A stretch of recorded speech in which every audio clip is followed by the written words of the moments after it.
What happens when someone hits you? What happens when someone pushes you?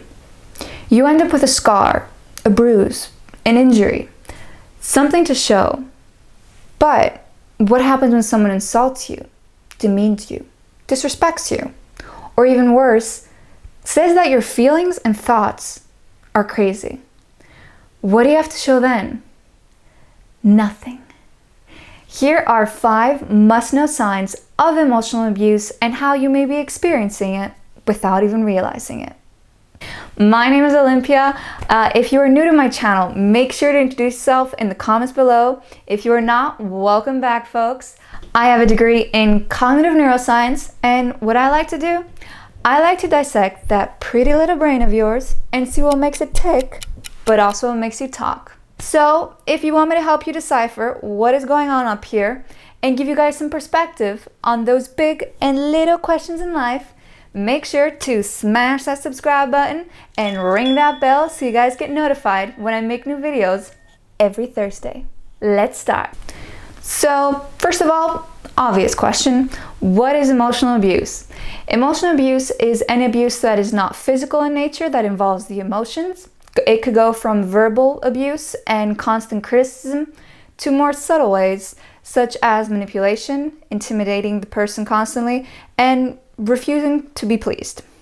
Now, unlike other videos out there, including mine, I do not want to throw you guys a bunch of definitions on the types of emotional abuse, such as gaslighting and negging, all of which I've discussed in previous videos. I will link them below. But today I wanted to focus on the emotion part in the emotional abuse. Now, if you've watched my previous videos, you know they're a bit more sciencey. Feel free to binge watch. So here are 5 common signs / emotions / feelings that indicate that you may be emotionally abused.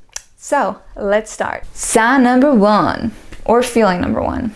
You are just wrong. That's it. What you do is wrong, what you feel is wrong, what you think is wrong. Everything about you, your whole existence, is wrong. You see, emotional manipulation is all about seeding self-doubt, criticism, making the person feel worthless. And what faster way to do this than basically saying that everything the person is, everything the person represents, is just wrong. Sign number 2, or feeling number 2. You feel that your feelings and thoughts are stupid. Simple as that. You're afraid to say what you feel because you think you're overreacting, and you're afraid to say what you think because you feel it's stupid. You feel like you have nothing to offer to your partner, to the conversation. And worst of all, you feel that if you do express your thoughts, that the person may call out on you and say, "Why would you say such a stupid thing? Don't you ever think before you open your mouth?" Now, these are very common responses from a person that's emotionally abusing you.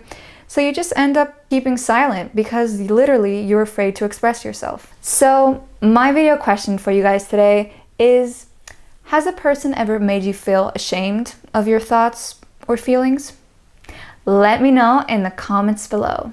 Sign number 3, or feeling number 3. You don't respect yourself. You think that you're worthless.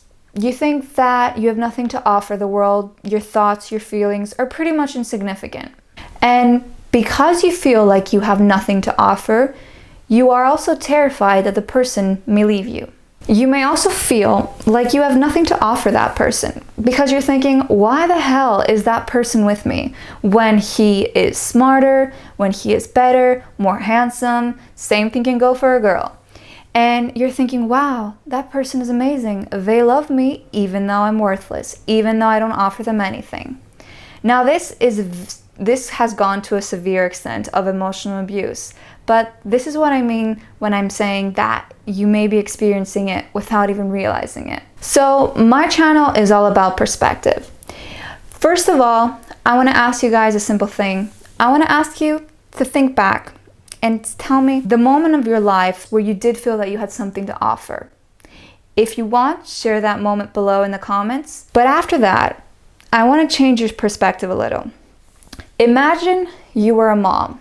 Imagine you were a dad, a friend, Now, actually, no, let's stick to parent. So imagine you are a parent, and I want you to take all these thoughts, all these feelings of I'm not worth anything, I have nothing to offer the world, everything I think is stupid, everything I say is stupid. And as a parent, would you allow your kid to think like that? Because personally, when I'm about to go down that rabbit hole, that dark rabbit hole where I'm thinking, well, what can I offer the world? That's when I kind of turn my perspective and thinking, if my kid ever turned around and said that to me, I would be furious. I would be thinking, what did I did wrong? I did not raise you to think of yourself like that. Now, maybe you have a good relationship with your parents and you can even imagine your mom or your dad or your parents in general thinking like that. Would your parents want you to be thinking the way you're thinking right now? Or you can do the exercise where you're imagining your own kid turning around and telling you these. Would you accept that? And if the answer is no, then why do you accept it for yourself? Why do you allow yourself to feel those feelings? Isn't that a bit hypocritical? Sign number 4, or feeling number 4. You feel like when you ask for something, you're being selfish. You feel like if you get what you asked for, that may be used against you. You see, emotional manipulators will sometimes give you things in order to remind you later that you owe them something. And this really sticks with you, and it could be transcended to future relationships, because then every time when someone tries to give you something, you think that strings are attached, which is really unfair to the other person who genuinely wants to give you something. You see, emotional manipulators will use your boundaries before they trash them, will view them as selfish fences, instead of accepting them like an emotionally healthy person. So if you are a person that has difficulty receiving acts of kindness, or you fear that whatever kindness you do receive may be used as guilt fuel for the future to get something back, there may be a strong chance that you are in an emotionally abusive relationship. And lastly, sign 5, you feel like there's no future. And it's not the gaze of, I don't know where I'm going, I don't know who I am, what am I supposed to do? Those are healthy questions that a person asks themselves. It's part of self-development. No, this is more of, this is my life, I accept it, but when you try to think of your future, you can't think of what you're going to do, what you will be doing, what you want. And I'm going to tell you why. You see, emotional manipulation, like I've said in my previous videos, is all about control.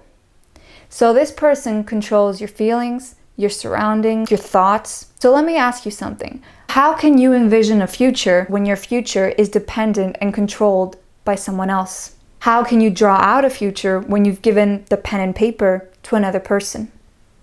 Think about it. I will be doing a video on emotional abuse and how to break the cycle, because identifying the problem is step 1. Fixing the problem is step 2. But using that pain from emotional abuse as a fuel to get out and to have future healthy relationships, well, that's the ultimate step, right? That's what we all want. What I can say as an emotional abuse survivor is that you are not alone. Even though nor I nor anyone else can feel the exact way you're feeling, there is common ground between all of us. And if you have identified with any of these feelings that I have expressed, then you either know or are realizing that you may be emotionally abused. But there's a difference between a victim and a survivor. A victim surrenders themselves to the pain. They adopt a passive behavior. A survivor uses that pain and turns it into power. It uses that pain as fuel to take active steps to get out of that situation, whatever that situation is. So, are you ready to be a survivor? Are you ready to be a little rebel against emotional abuse? Let me know in the comments below. Now, don't forget to check out my other videos on emotional abuse and manipulation. If you like what I said, don't forget to smash that subscribe button. Make Mama Algorithm love me by giving me a huge thumbs up, ringing that bell so you guys know when I make new videos every Thursday. And that's it, folks.